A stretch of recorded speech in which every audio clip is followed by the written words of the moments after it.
আজ আমি বানাবো শিম পাতুরি। আমি কি করে শিম পাতুরি বানাই সেটাই আজকে তোমাদের সঙ্গে শেয়ার করব। নমস্কার বন্ধুরা, শ্রাবণীর পাকঘরে সবাইকে স্বাগত জানাই। প্রথমেই একটা মশলা এখানে বানিয়ে নেব। কালো সর্ষে 2 চামচ নিচ্ছি, 2 চামচ পোস্ত নেব, আর নেব 4টে কাঁচা লঙ্কা। স্বাদ অনুসারেই দেবে। আমি এখানে কাঁচা লঙ্কার ব্যবহারই করব এই রেসিপিটায়। তাহলে চলো একটা ফাইন পেস্ট বানিয়ে নিয়ে চলে আসছি। শিমগুলো অনেক দিন ধরেই পড়ে আছে, কি করব সেটাই ভাবছি। রাখতে রাখতে তো কতগুলো পচেই গেল। হাজব্যান্ডের হাতে বকা খাওয়ার থেকে একটা ভালো রেসিপি বানিয়ে ফেলি, তাহলে আর কিছু বলবেও না, খাওয়াটাও হয়ে যাবে শিমগুলো। আর যেমন ভাবা তেমন কাজ, তাহলে ভেবেই নিলাম যে শিম পাতুরি বানিয়ে ফেলি। হ্যাঁ, শিমটা আর একটু টাটকা ফ্রেশ হলে একটু ভালো হতো। এটা 2 দিন হয়ে গেছে বাড়িতে থেকে, কি করা যাবে, ফেলে তো আর দিতে পারি না বলো। আর যেভাবে শিম ছাড়ায় শিমের আঁশটা সেইভাবে ছাড়িয়ে নিয়েছি। এবার টুকরো করে কেটে নিয়েছি। তোমরা চাইলে গোটা গোটাও শিম পাতুরি বানাতে পারো। কড়া বসিয়ে দিয়েছি, কড়ার মধ্যে সর্ষের তেল দিয়ে দিলাম 2 থেকে 3 চামচের মতো, আর হাফ চামচ কালো জিরে দিয়ে দিয়েছি। কালো জিরেটা হালকা করে একটু তেলের মধ্যে ভেজে নেওয়ার পরেই 4টে কাঁচা লঙ্কা আবারও এখানে দিয়ে দিলাম।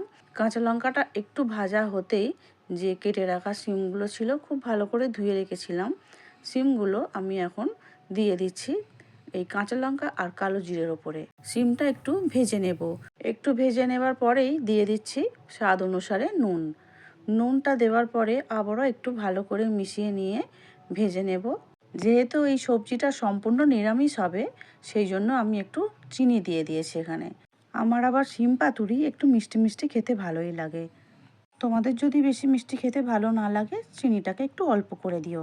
আমার বন্ধুরা হয়তো অনেকেই পছন্দ করেন যে হলুদ না দিয়ে রেসিপিটা বানাতে, তো আমি একটু হলুদ দিয়েছি এখানে। এবারে সর্ষে পোস্ত কাঁচা লঙ্কার যে মশলাটা বানিয়েছিলাম, সেই মশলাটা পুরোপুরি এখানে দিয়ে দিলাম। গ্যাসের জোরটা একটু কমিয়ে দিয়ে মশলাটা শিমের সঙ্গে খুব ভালো করে মিশিয়ে নিলাম, আর 2 মিনিটের মতো একটু কষে নিলাম। শিমটা ভালো করেই কষানো হয়ে গেছে। এবারে যে মশলার বাটি ধোয়া জল ছিল, সেই মশলার বাটি ধোয়া জলটা এই শিমের মধ্যে অল্প করে দিয়ে দিচ্ছি। আবারও খুব ভালো করে খুন্তির সাহায্যে একটু মিশিয়ে নেব। আর বেশি জল দেওয়ার এখানে দরকার নেই। এবারে ঢাকা দিয়ে দেব, কারণ শিম তো এমনিতেই জল ছাড়ে। ঢাকা দিয়ে খুব ভালো করে শিমগুলোকে সিদ্ধ করে নিয়েছি, আর মাঝে একবার নাড়াচাড়া করে নিয়েছিলাম ঢাকা খুলে।